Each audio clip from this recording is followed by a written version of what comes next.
All right. Welcome to Salty Sundays. Another fantastic episode. Today we have the very famous, very popular local comedian Drake Nelson in the building, everybody. Yeah. It's going to be a great episode. How you doing today? Oh, man, I'm doing fantastic, bro. I haven't had any coffee yet, just a little wake and bake, to Nice. get me moving. Were we supposed to point at the camera? Is that your You thing? can point at it. You haven't had any coffee yet? Not yet. Would you This like is some just cocaine? me naturally. We have some cocaine. I don't think I'm willing to try cocaine right now. Can we get you to try cocaine for the first time on this podcast? If I knew it was gonna get like a lot of attention, I'd say yeah, pull it Yeah, we out. could get a clip of that. Yeah. Can you get in trouble for that? No, you can't get in trouble for that. I don't think Doing you can. cocaine on my podcast? Yeah, We just say that we it just was say baby it's powder. yeah, which I don't think Rory, that's illegal. why don't you go yet. get the cocaine? Let's do this. No, but here we are at Porta Pints on the very stage where we do open mic. Oh yeah, it has not been washed again today. It's just fine. I've performed in worse venues. Yeah, I love this venue. Oh, me too, man. For those listeners that don't know Drake Nelson, he's the host of the open mic here at Porta Pints. He's the guy who got it all going. He is the man. It's a lot of fun, man. I like this town. There's not a lot to do here, so we just tell dick jokes about the crab fishermen and stuff. And Yeah. So, how long you been doing comedy for? oh, good question. I've been doing comedy. That's a fantastic question. That's that a you baked potato. pre-produced. We call that a The baked pre- potato on this the- show. So I've been doing comedy since 2010. So at the tail end of 2010s when I started, when I was 30 years old. Okay. So I was a little older. I wish I would have tried comedy a little sooner than that. But that's what I like about comedy too, is it doesn't really matter how old you are, and I'm kind of glad that I waited till I was 30 because you get some life experience, like I had worked in different areas and around different people and personalities. Yeah. So I think like that helps comedy is, I have a bunch of funny co-workers and family that I've, been around the last couple years. So it's like, you learn how to tell stories. Yeah. You know what I mean? So I think that was like a good thing to start later. Some guys sure. can like start at 16 Yeah. and by the time they're 20, they're fucking amazing, Right, but sometimes I like listening to the comedians who got a little more life experience under their belt before they got into it, because I just feel like a lot of the stories feel a lot more real.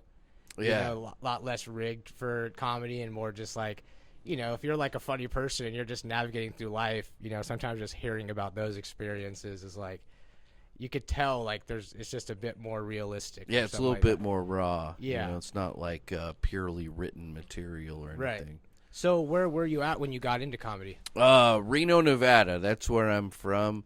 So I grew up in Reno, went to Sparks High School. Sparks High School. Class of 1998. I'm showing Whoa. my age now. 98. Uh, That was the year that they invented light bulbs, wasn't it? Invented light bulbs in 1998. Yeah, No. before that it was just fire. We just had fire lanterns everywhere. It was Fire, then crack, horrible. then light bulbs. Yeah.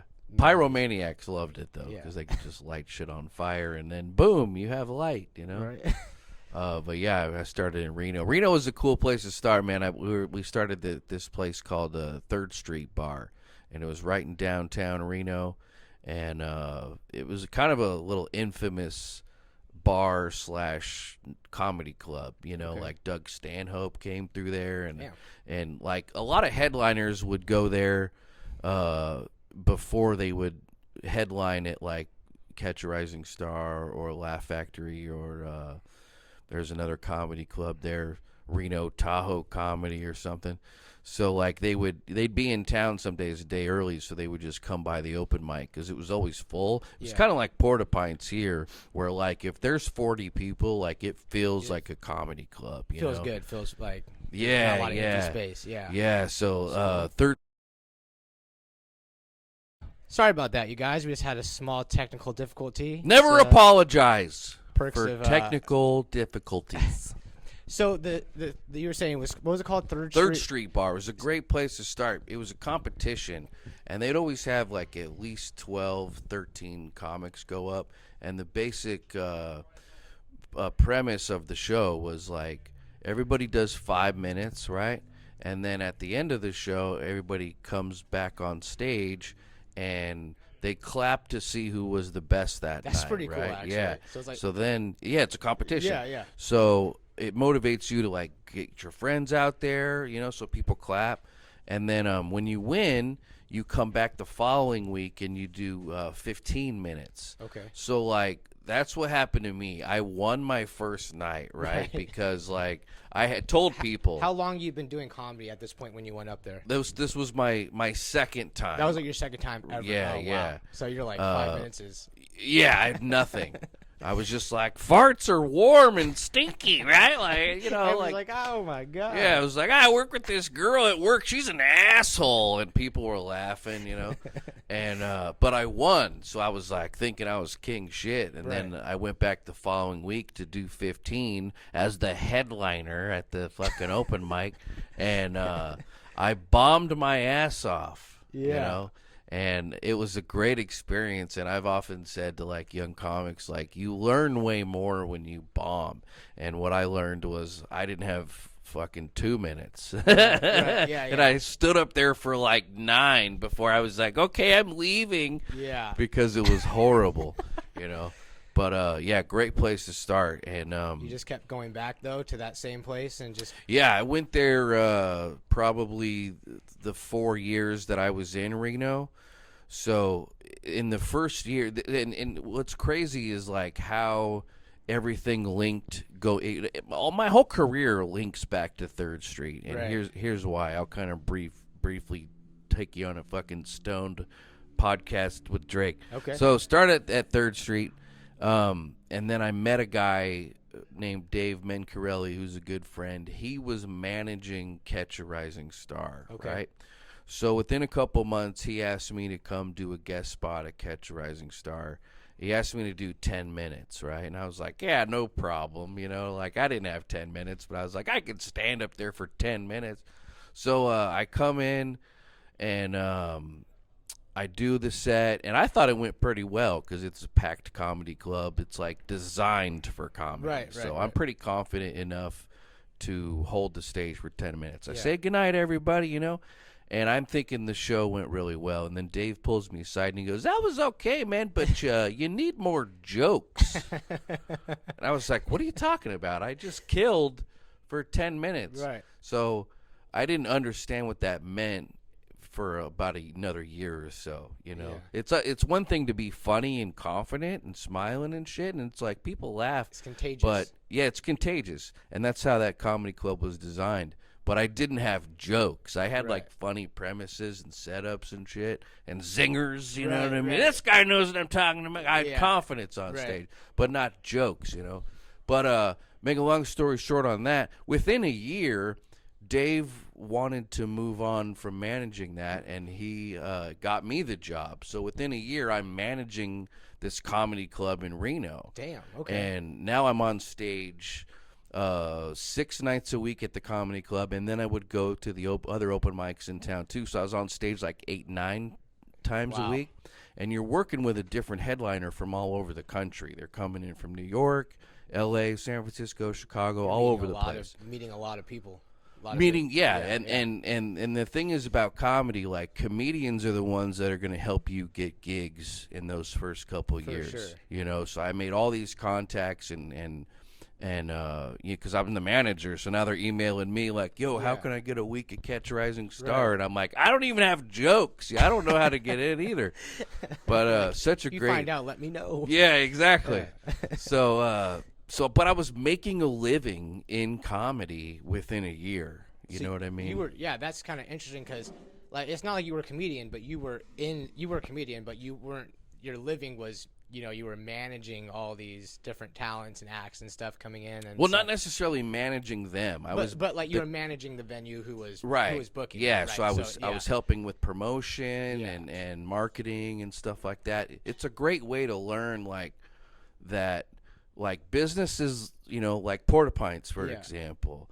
They don't necessarily care if you're a good comedian or a great entertainer. It's awesome when they are. I know, and I'm not trying to put words in your mouth, John, but what really it boils down to is can we make some money off this? Right. Are people going to come Right. down and spend money on drinks and food? Yeah. There's a business side to it. Increase So the dollars. yeah, I got to see that other side. Like, that guy might be ready to do some time, but how many can he bring any people? Right. You know, how can we promote this 3 months down the line? Yeah. It's a great education about comedy. Yeah, that's a pretty cool experience. I feel like not a lot of people are able to have that sort of kind of wealth of experience, meeting that and just that's pretty freaking cool. Yeah, I got to see guys who were good at crowd work and guys who were good with one-liners and guys who were storytellers, Did you ever have anybody with a guitar going up there? Yeah. And I knew this open mic comedian. He's no longer with us, by the way, but his name was Justin Time, right? Great name. Yeah. And he would bring a guitar on stage and just kind of strum it, right? Yeah. But he would kind of riff with it almost like he's about ready to start a song and then never start it. You know what I mean? It was genius. But I worked with this guy named Huck Flynn, Huck Flynn. he was awesome, man. This old school road comic. This dude probably spent 80% of his time on the road, had a little studio in Thousand Oaks down in LA, nice. right? Yeah. And he would just do these little they used to call them tribble runs, and he would do these little one-liners. But essentially he would do a gig. I kind of found out what he was about being on the road with them, but he would he was essentially half homeless, so he would do a gig and then he'd be stuck in an area for 2 months. So at one point he had asked Dave Mencarelli, who's my buddy in Reno, who can you set me up with that can drive me to some gigs, do some time, and then we'll go from there. So Dave hooked him up with me. So Huck Flynn had all these gigs lined up in Montana and fucking Idaho and bumfuck Nevada. That's kind of interesting.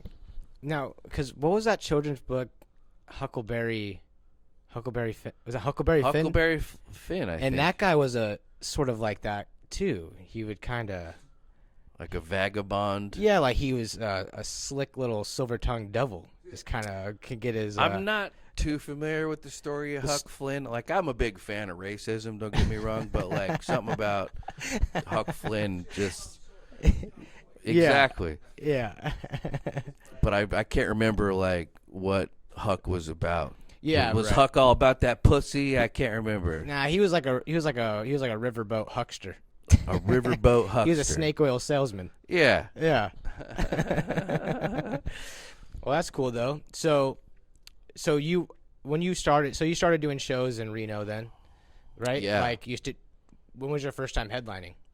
My first time headlining, I was 8 months in, and it was at Ruben's Cantina in Reno, which is it's a shit bar.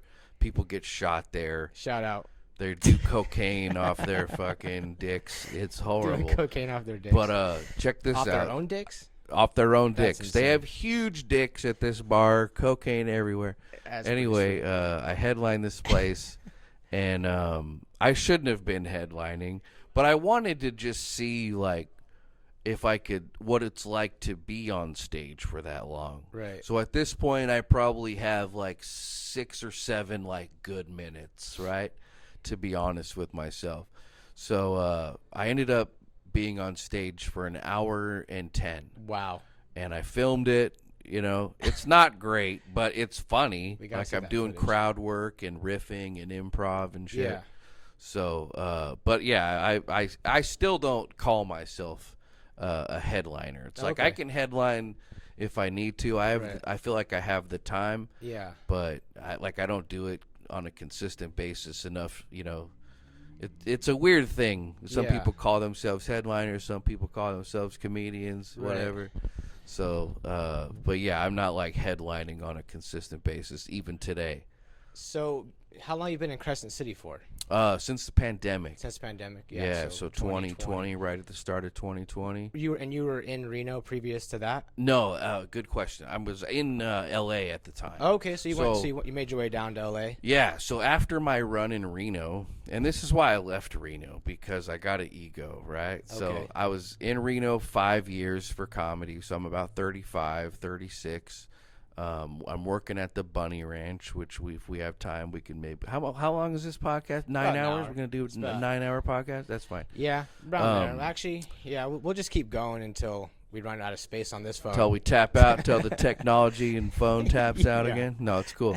So, 5 years in, I'm working at the Moonlight Bunny Ranch. I got this killer day job, and I won Reno's best local comedian. Right. Okay. So it's like there's like a print here that people vote on best Reader's local Choice or whatever. Yeah, Reader's Choice. So there it's the News and Review. So I News and won Reno's best local comedian, basically because I had a bunch of hookers write in that I was the best. Oh, that's pretty sweet, man. Yeah, I knew 100 girls that were like, Did you no have to problem. pay them, or they were just cool with it? They were just cool with it. So I got all Nice. these extra emails, to win this award.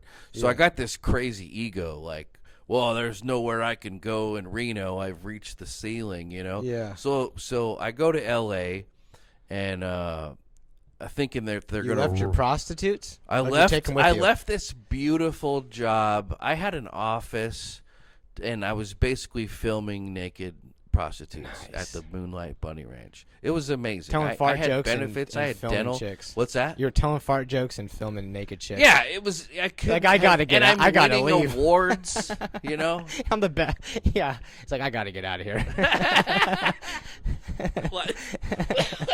Life is going too well right now. I Like, gotta I'm go to sick LA. of this. I'm thinking like I got some golden ticket. Yeah, for sure. Yeah, so I'm thinking they're gonna roll out the red carpet at the Comedy Store, and then what I realized, like after a couple months of being down there, is like I'm the top guy from Reno, but the top guy from Boise's here, and the top guy from fucking Yeah. Portland, Oregon's here, and the top Right. guy from Sacramento, and that crusher from Knoxville just moved out. You know what I mean? Yeah, for so sure. it's full of crushers. And then you got your celebrities that are there too at the time. Damn. Like Rogan was there every week, every couple days. It's like Joe Rogan, Theo Vaughn, Joey Diaz, Fred Smith, and then like Like, who's that guy? Sebastian Maniscalco. And these cards are stacked on a Tuesday, and I'm like, yo, I could do 10 minutes. Like no one gave Yeah. a fuck, Yeah. So LA was Brutal, sounds like. was tricky. Like I was driving for Lyft Okay. and Uber and stuff to make ends meet, and so I'm driving all day. The thing about the LA scene is like LA's massive. You've been to Southern California, so it's like you have to make a decision every day. Like, do I hit that open mic in Redondo Beach that everybody's talking about, or should I go to San Clemente, Yeah, 'cause right? you're Which not going is- to be able to beat the traffic. Yeah, it's like you can't. It's real difficult to do like West Hollywood and then like Anaheim. Right, right. It's all It's all over the place. You got to make a decision. Yeah, and then so like okay, finally you make a decision. I'm gonna go to Alhambra or whatever, Yeah. East LA, and then you show up, right? 35 comedians. All right. Sometimes there's 60. Sometimes there's 80 comics, all trying to get 3 minutes down there, right? So then I'll be wading through 30 comics that aren't ready, right? They're all trying new shit, right? Yeah. And then like I'm going up, and then a guy goes up before me, but he's on a TV show. He goes up and fucking destroys, right? And he goes on right before me, and I want to Yeah. try this new shit, but now he just lit the room on fire. Right. And I don't want to try new shit now. this shit gonna so I'm work like, out? fuck, I got to come with my A material I Yeah. know's going to work. Oh, man. So then I'll go up and do fine with my A material. But Right. then I just wasted the whole night going to this open. So what's the point of trying new shit when, dude, Nicolas Cage's cousin is here, you know. So like it That's was his so whole bit. frustrating. So I was Nicolas bouncing Cage's between. cousin. What's that? It's like that's his whole shtick is I'm Nicolas Cage's cousin. Yeah. Right, he just destroys. I'm it. Nicolas Crate. I'm Bert Cage. You're like, what? So yeah, I it was guess. frustrating, man. So I was bouncing between L.A. and the Bay Area, just like driving, ride share for people and trying to get to some mics. Shoot, man. And that then I sounds- come back to Crescent City, Yeah, because you're like that. Pretty much. You were like over it. Oh, well, I mean, I'm sure there were. Well, other- there were some personal yeah, reasons there's too. So personal my reasons, yeah. dad, you know this off the air, so I'll tell the viewers. So my dad was passing away from kidney disease at the start of 2020. So my mom was like, "Hey, I'm going to need you to come up here and help me, kind of with this end of life situation." So I said, "Yeah." Yeah, man. So yeah, I've been here ever since. Shoot, well, we're all lucky that you came up here because, You're saying all the right things. we got to Jay. be. I don't want to be thankful for your dad, but My dad's death has now lit the career of like 10 good comedians here. dude. In I mean, Crescent in City. a way, I mean, you think of it, it's like you would never came up here because What's bringing people to Crescent City? right. Other than crabbing in jail. Like, Yeah. if you're a big fan of crabbing, you might want to check out Crescent City, California. Hey, we have some of the county's finest methamphetamines. Okay. Yeah, there's great meth here. No, Have you done a tour of that prison? It's fantastic. Yeah. The food at that prison is like some of the best you're ever going to get. but honestly, though, this place is so beautiful here, and I am actually really grateful to live It's here. really grown on me. Yeah. It's like I don't know. You could say there's a lot of bad you could say about it, but at the same time, there's like so much good that you could say. Yeah. Just as far as like the people here are pretty cool, and the weather is. I mean, it's December. I just think about what month we were in, and it's like it's not snowing outside. The weather's not too bad, so We got a little snow last year. that's kind of cool though. A lot of people were like, "Oh, they're pissed that it was snowing." It's See, like, I grew up in it, so Yeah. I'm kind of over it. right. So, but you started working at. So we both work at the casino together. I think we're allowed to say that. Yeah, whatever. Yeah. So we both. I already said I used to work with hookers. Yeah. So yeah, he's been in this line of work for a while. And Yeah, this couldn't have worked out any better. I want to tell this story Oh, go actually. ahead. So I'm working at a casino and I see you there a couple times and I don't really think anything of it, but we talk and you didn't even tell me you were a comedian. I didn't know anything about you. And then I'm sitting at home and I'm watching TikTok and I was scrolling through TikTok and just and this video pops up. And it's like one of those viral videos where it's like a driving instructor gets in the car with this guy and the guy takes him for like a wild ride. I'm watching this fucking video and I'm going, I think I know that dude who's the driving instructor. I'm like, I work with that guy for sure. So then I was like showing my wife and I'm like, look at this. I'm like, she doesn't know who you. She didn't even never seen you. I'm like, dude's I the work with this guy. I custodian. think you got it. But so I get back to work and I'm like looking for you. I'm like calling up the marketing department. I'm like, hey, is Drake there? I gotta ask him a question. I was like Googling you to see like if there was like some whatever. And finally you got back to me. And then so how'd you end up on that TikTok? The TikTok had like 50 million views, by the way. It was like ridiculous. It got crazy views. I forget the name of the company that did it, but basically I had a small gig in LA. So I was living here, got a little small gig, and somebody was like, hey man, while you're in town, you want to make $50 tomorrow before you go on the road? And I was like, yeah, sure.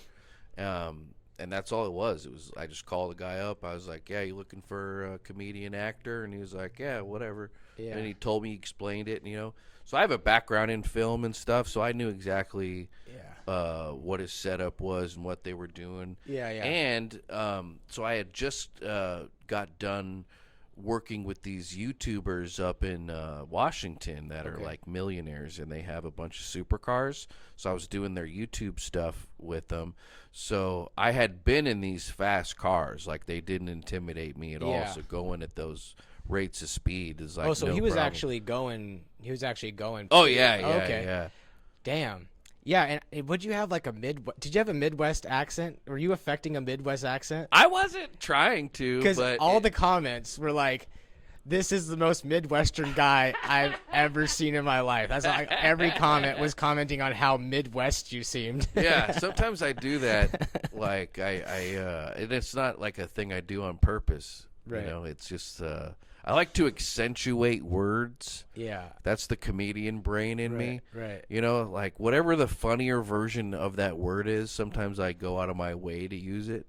Like ambulance. Oh, I love that. You know what I mean? Like it's just the Call it best that way. ambulance.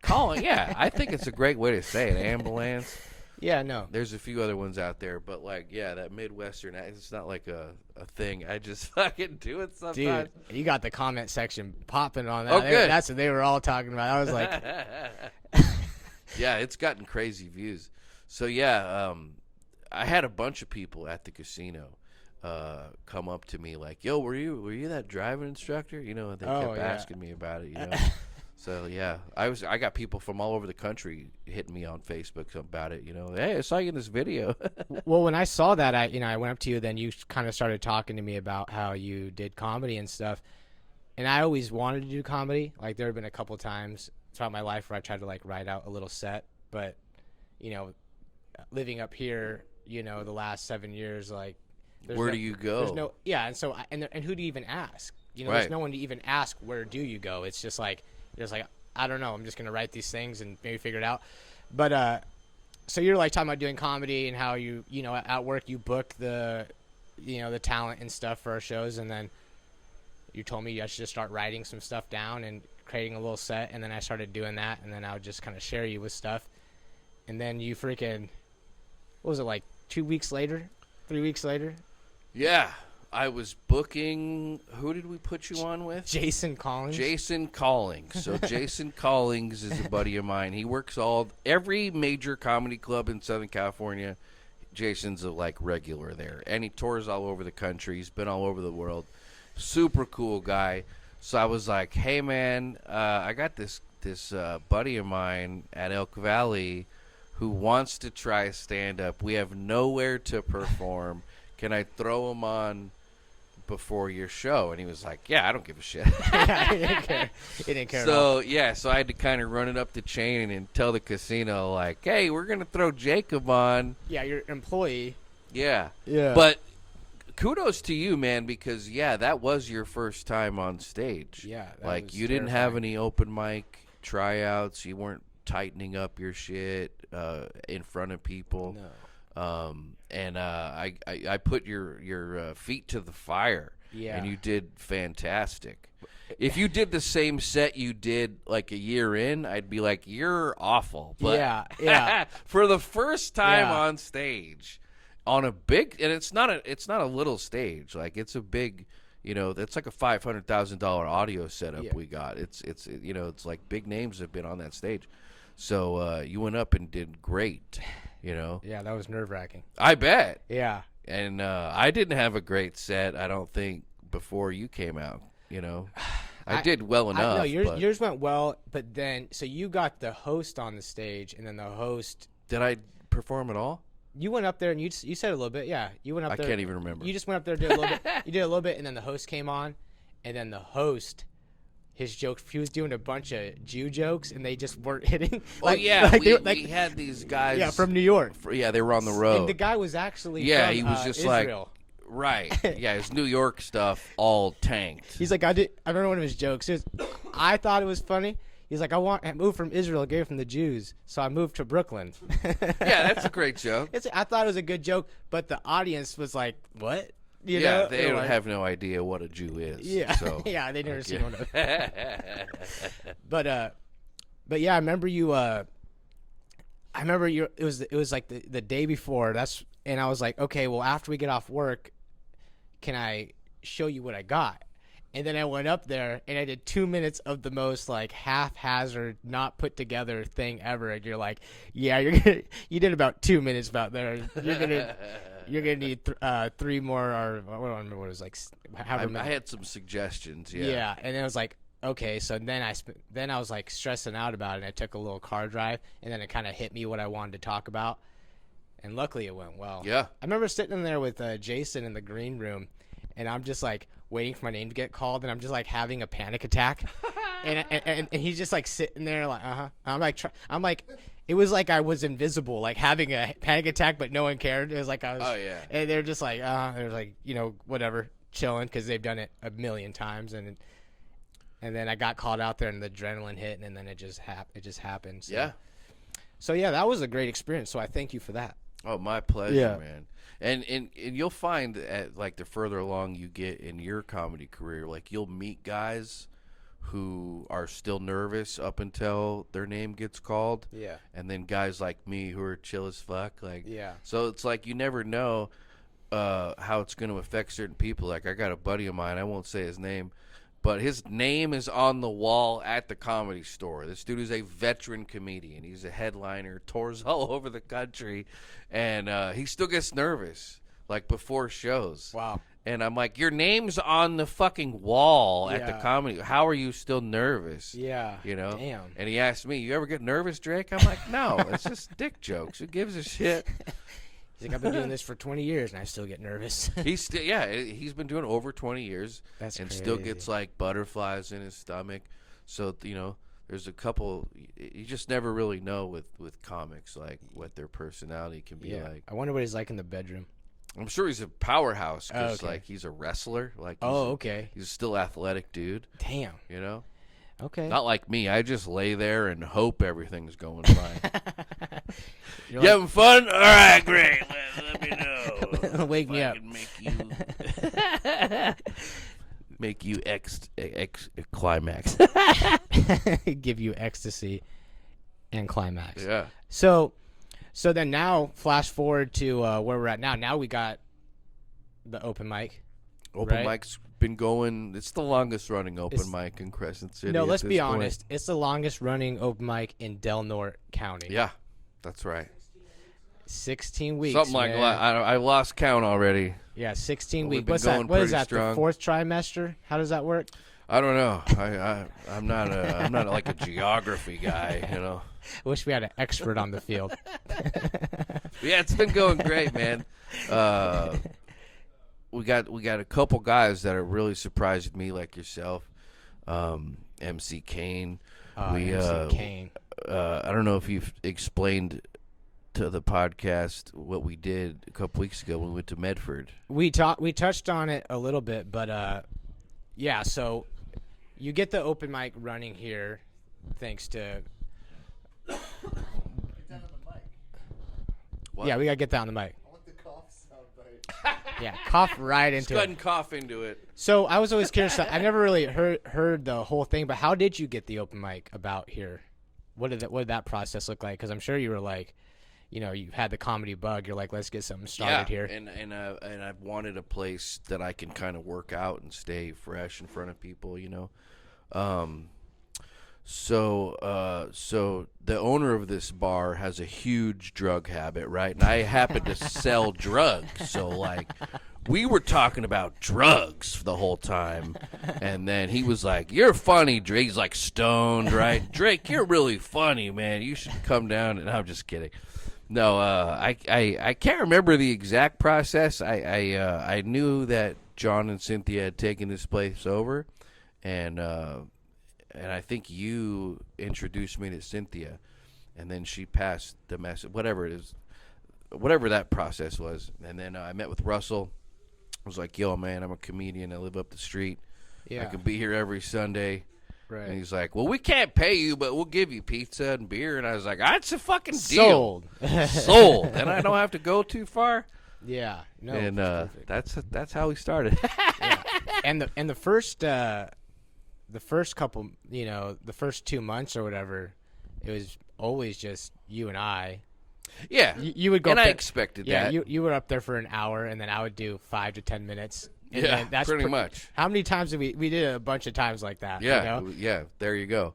And but I knew, like, in a small town like this, like word gets around real fast, and social media helps, but like it's really when that word, you know what I'm saying? Yeah. Where you'll meet somebody, oh yeah, they're doing comedy down Yeah. there on Sundays. Yeah. Like that's how it is, and everybody knows each other. Like you know this, like people grow up here, they never leave, so Right. like everybody knows something. You Yeah. know what I mean? It's a huge gossip town. I love it. So that's kind of how I think the word spread a little bit. That it's Yeah. kind of a little fun thing to do on Sundays. And now we have like 5 or 6 regular Yeah.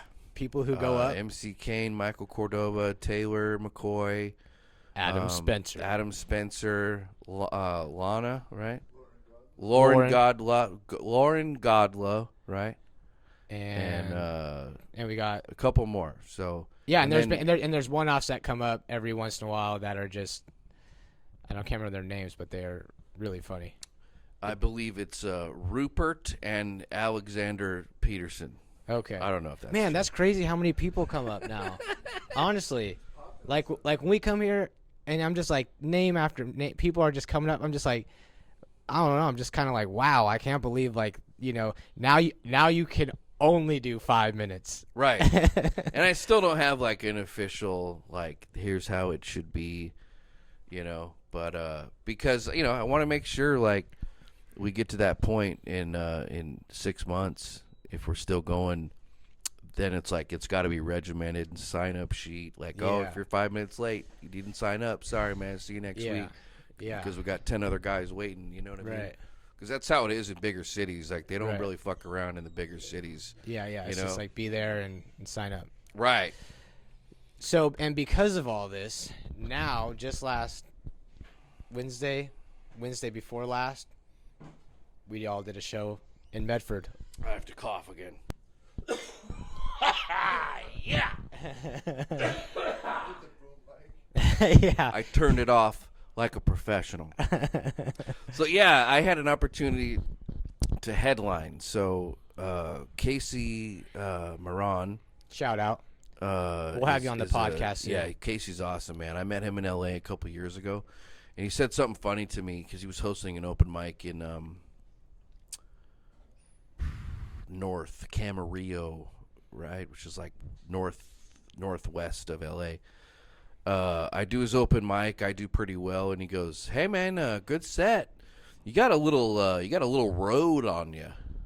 You know what that means? A little road. A little road on you. I mean, you look traveled. Kinda, yeah. So, and what he was saying is, because I went up and I didn't do any like new material. I did seasoned material that works on the road. That's what that means. So he goes, yeah, you got a little road on you. So like I've been doing just gigs, Okay. with the same bullshit I've been doing for years. Gotcha. So he knew right away, like, this is an open mic, dude. You can relax a little bit, try your new shit, But cool guy. Anyway, fast Super forward. nice guy. Yeah, so he's been bouncing between Oregon and L.A. still, and he's still producing shows down in L.A. as well as Oregon. So like Casey's a good dude to know, man. But anyway, he gets me a headline gig in Medford. I brought you guys all up. Everybody did fantastic. I thought it was a great experience. I don't know if you noticed this, and I don't think you've told it on your podcast yet. There was an interesting situation that happened at this show. So basically, like 10 minutes before I go on stage, this dude shows up in a MC motorcycle club vest. I don't want to say the name of the club Okay. that this dude was in, but they're essentially like rivals to that other infamous club that everybody knows. Gotcha. Anyway, and he's got patches and shit, and he's a grizzled old guy, maybe 50 years old, 55. Smells like bacon. I don't know about that, but he's just a straight killer, man. This dude was a gangster. You know what I'm saying? Long braided hair, right? And I know, and he sits down, doesn't really cause any trouble. He's listening to the material and he's laughing and shit. So I'm just watching him the whole time. So I do a bit in my longer set about working at the Bunny Ranch, And this girl after the show walks up to me, and as I'm smoking a cigarette, she says, "Did you really used to work at the Bunny Ranch?" I said, "Yeah." She goes, "I'm working there now." And I Whoa. was like, "Oh shit!" So she was on a little break, Yeah. and just hanging out in Medford. So her old man is the biker, right? So now this dude comes up as I'm talking to his beautiful old lady, and he's sitting directly in front of me, but he's sitting to the side, like avoiding eye contact and just kind of listening, because that's a tricky situation sometimes at comedy clubs, like when couples go together and the dude on stage is funnier than they are, it kind of makes some guys feel a little insecure. Right. So as he sits down, I notice his body language and shit, and I notice he's just kind of filing away like, am I going to have to fuck up this fat comedian or not? You know what I mean? But I'm such an idiot. Like, I'm just talking to her like she's a hooker at the Bunny Ranch because she is. You're like flashing. Yeah, so I'm like, yeah, so how much you charge to suck two dicks at the same time, lady? You know, I'm just kind of making her laugh and being funny. Yeah. So then he starts kind of laughing, and he fucking brings his energy down. Yeah, what's your cock per hour? Bro? Yeah. How big is too big for you, honey? Like, how deep is your vaginal canal? You ever But been with a anyway, black like man? he was he was actually like kind of cool, but when I shook his hand, which he almost crushed my hand into dust, he was definitely like a serial killer. Like, I know you ever shake somebody, like, you ever meet somebody, you're like, oh, that dude's killed people and had Oh. no problem. Oh, I've met someone like that. Yeah, just that kind of negative energy. Like, There's it's like it transfers. something missing behind their eyes. Yeah, Oh. where it's like, there's It's nothing. it's almost reptilian. You know? Yeah, Like they're gonna start crawling on the walls. Like, right. You just met a gecko, dude. yeah, that might have been a gecko. That might have been a gecko I met. That was a long time ago. Yeah, I'm just glad that like none of you young comics like made a fucking gay biker joke or something. Remember, I was gonna start off with You had told me something not like a that. biker joke, but I was gonna start off with a. Well, yeah, I was gonna start off with a joke, kind of whatever. Yeah, it could have got ugly real Yeah. quick because that was not like a dude to fuck with. Imagine I just get the shit beat out of Yeah. me in the front of that club. Oh yeah. I'm never doing comedy again. Or you would have had something great to talk about next that's week true. with a big black eye and shit. Say, this is the cost of being a bubble blower. That's a SpongeBob reference. Nice. Yeah. All right. That would work if there was more people in this room. More SpongeBob enthusiasts. Yeah, where the There's a SpongeBob person listening to this going, I get it. Oh yeah. Yeah, these are. I like this little nice bare bones setup you guys have here. Yeah, this is it, man. This is just like easy. Figure it travels well, you know. Yeah, we're digging it so You far. could do this podcast in a bathroom if you wanted to. Dude, really could. You really could. Yeah, like this is like it's just one shot. I feel like 10 dudes in a bathroom is always good entertainment, you know? Yeah. Pretty good. Bare MC Kane. That was a good with little the zinger. It zinger took me a over second there. on there. He said, "Talk about bare bones," in reference to 10 men in a bathroom, and we're recording it. But yeah, no man, it's been fun so far. We have a few guests lined up that we're gonna be excited to talk to as well, and yeah, who knows? Just talking to locals, you know, talking to people. We want to like eventually exhaust our Crescent City locals and go do Brookings people, Eureka people, and even Medford, like, you know, talking to Casey or comedians from over there's a, you know, it's like really just an endless amount of people that you can talk to, you know. Let's go interview that biker. I don't know. Yeah, let's get his I don't know if I want to perspective interview the on biker life. or not. I don't Not want that dude. Yeah. That dude will kill you. Let's talk, but we could talk to his old lady his is cool. Bunny Ranch, you know. Yeah, lady. she's awesome. Yeah. No. I forget her like work or name, but yeah, she was fun. So at the Bunny Ranch, and that was in Reno? Out just outside of Reno. Okay. So like the way legal prostitution in Nevada works, an easy way to This say is what I've been trying to get into. an easy way to say is that it's legal everywhere except Reno and Vegas. Okay. Because it's a population thing. So like all the people live in Reno and Vegas. Everybody else, it's fucking desert. Laughlin. Yeah, it's just like chaos in rural It's like Nevada. Mad Max everywhere else in that state. Yeah, yeah, but it was probably the best job I've ever had, man. I mean, I was 35 years old. I had an office, making a good living. I had God. benefits. I had dental. What'd your And- office smell like? You don't want to know. Some bad things happened in there. But yeah, it was wild, man. That's cool, The man. girls would come to my shows. Dennis Hoff was like a fan of comedy, so he would come to the shows. He'd bring 10 girls with him. You know what I mean? Damn. And yeah, it was fantastic. I was there for like all the Lamar Odom shit that was going down. yeah? Because he went there and overdosed, right? Well, he didn't go to that one. He went to the Love Ranch, Vegas, which is or Love Ranch South, which is outside of Vegas. They have at the longer time. beds. Yeah, 'Cause exactly. he's- They have to for 'cause he's- him. He yeah. was like a big 7-foot guy. Yeah, you need But a yeah, longer bed. I was down there for all that. It was a media frenzy and shit. We'd have like CNN trucks and Fox News trucks outside Damn. all the time. Yeah, it was wild. Did you guys keep an ambulance? Was there an ambulance on? No, they were set? close though. Okay. We had a few incidents where people like would have heart attacks. Oh, of course, dude. You know, partying too hard and they'd have a heart attack and fucking get carted out with an ambulance with a big hard dick on the way out. Dude, and that in the stretcher, it's just like Yeah, it's like a right tent. there. We gotta take care of this thing before we go anywhere. Exactly. Yeah, awesome experience. Man. Yeah, no, that's cool. So Reno, LA. So, all right, here's an interesting thing that I wanted to ask you about. The movie Don't Suck. Let's talk about that for a second. Yeah, excellent. Don't Suck, starring Matt Rife, Matt Rife, Jamie Kennedy, that Russell ugly son of a Peters, gun. Jimmy Schubert. So this is a great movie, man. If you're a fan of stand-up comedy, like the inside workings of stand-up, and just like the dichotomy of a young comic's career and a veteran's comedy career, like this is the movie. You know what I mean?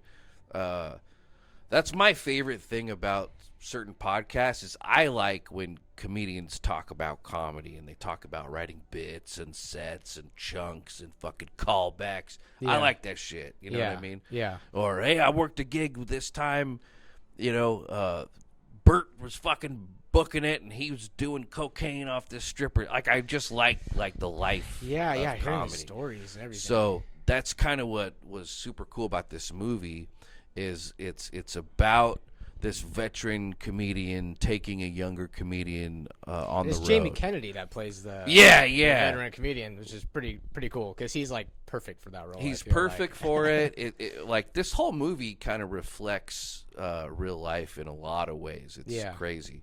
But the movie's written by a comedian, Rick D'Elia, who is like my comedy mentor, right? Okay. And like I feel like in a weird way, Pete Brennan, that's Jamie Kennedy's character. I feel like that's Rick D'Elia, and Ethan Barr is Matt Rife's character, who's a vampire. Yeah. Is like me and like 20 other comedians that Rick has worked with over the years. Just that like a Rick's taken combination. under his wing, Yeah. right? And then like that dude gets famous because of bullshit, and then the talented comedian like has to kind of wait for his Right, turn. You know what I right. mean? But it's all about like comedy, man, and that's what I like about it. And so here's the thing. I'll do a little bit. How many? We got a little bit of time. Yeah. What are we at? We're at 51. 51. plus All right. this- okay. So we have 2 more hours. Perfect. So I'm living here, but I'm trying to get to Las Vegas because I feel like in my career, I've already worked at the Tropicana for the Laugh Factory, and I could probably get into. There's like 8 or 9 comedy clubs there, right? So I was telling Rick, I'm trying to get to Vegas, and he was like, "Well, you're in luck, dude, because the movie I wrote is going into production, and we need a production assistant." And I'm like, Okay. wow, this is fucking awesome. He knows I have a background in film and shit, and he's Yeah. telling me the premise of the movie. He's like, it's about stand-up comedy. We're shooting in different comedy clubs. It's got Jamie Kennedy in it, who I've worked with twice up Okay. in Reno, right? So I know Jamie. Traffic. Looking for my. Exactly. Shout It's out. got Russell Peters in it, who like is the biggest comedian in the world. He's not Yeah. like super well known in the. I mean, he's super well known in the States, but when you think of like the top 50 comedians, he's down on the list. But around the world, he's number one, right? Yeah. So, and I've worked with 5 or 6 guys that know Russell really well. Yeah, he's hilarious. He's hilarious. You kind of turned. Actually hadn't heard of him much, but then you had been mentioning him, so I was like, I gotta look this guy up, and I was like, that guy is hilarious. Yeah. Yeah, you can see why he has He's super talented. If you don't know who Russell Peters is, Google Russell Peters. Go down the fucking Russell Peters wormhole. That dude's in the movie. Carrot Top, who's like the biggest comedian in Las Vegas. Is he still jacked? Yes. Carrot Top is still jacked? Yeah. I did not know that. And then, like, as soon as I saw him in person, and then, I started following his Instagram and shit, he's still super jacked. It's got Jimmy Schubert, who's another amazing headliner, was on Last Comic Standing and shit. So it's got like 5 other comedians that, Shema Tosh and Kathleen Dunbar in Vegas. So it's like written by a comedian. It's about stand-up comedy. It's shooting in comedy clubs with some of the biggest fucking comedians in the world. And this was before Matt Rife explodes. Okay. So, like, I can't believe that I'm trying to move to Vegas. My buddy wrote this movie. It's got a budget, right? And I'm going to be shooting at comedy clubs. It's like where I want to be, Yeah. So sounds perfect. I was there like 6 weeks. It was such a fantastic experience. So I was hired as a production assistant, and I got promoted. And here's why I got promoted, because we're in the middle of the shoot. The next scene we're doing in a couple days is at this strip club, right? But nobody knows where we're going to shoot. We don't have a location for this yet. So we're thinking, maybe we'll rent a room, a building, and we'll make it look like a strip club, So I was going to DXL. You know what DXL is? No. It's like a clothing store. Oh yeah, I know for that. fat guys, that's what I thought it right? was. Yeah. Nothing like that's that like here. that's like there's a place like that in Phoenix. Yeah, it's like nice clothes for fat people. That's what it is. DXL. That's where I got this shirt, by the way. Anyway, I go to this clothing store, and it's right next to this strip club that's for sale, right off the strip, right? Yeah. And I was like, well, I bet it's got a phone number if you want to buy the strip club. I bet that dude wants to make some money. So I call him up. I'm like, hey, man, I'm working on a movie. We have a budget. We'd like to maybe rent your fucking strip club for 2 days or whatever. And so I link them up, with the money people. So the producers all sent an email, and they're like, yo, Drake got us a fucking strip club. Yeah. For nothing, you know what I Yeah. mean? So then they promoted me to associate producer. So that's my official title. Nice. I also did like set photography and some behind the scenes videos and stuff. So it was so cool, man.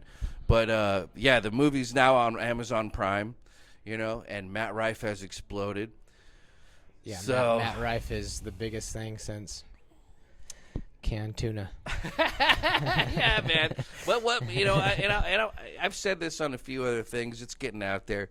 I'm not too happy with Matt Rife right now because of, and I don't really care about like what he does on stage. Oh yeah. But he hasn't promoted this movie like at all. Right. So I have mixed feelings about it. I just think like it would have been really cool for him to like retweet some shit and add some shit to his Instagram. Yeah. You know what I mean? Like promote Anything. the movie a little Anything. bit. Yeah. Anything. One story from that guy could be like, Yeah, like oh, that you're in a just movie? makes your numbers go up. Yeah.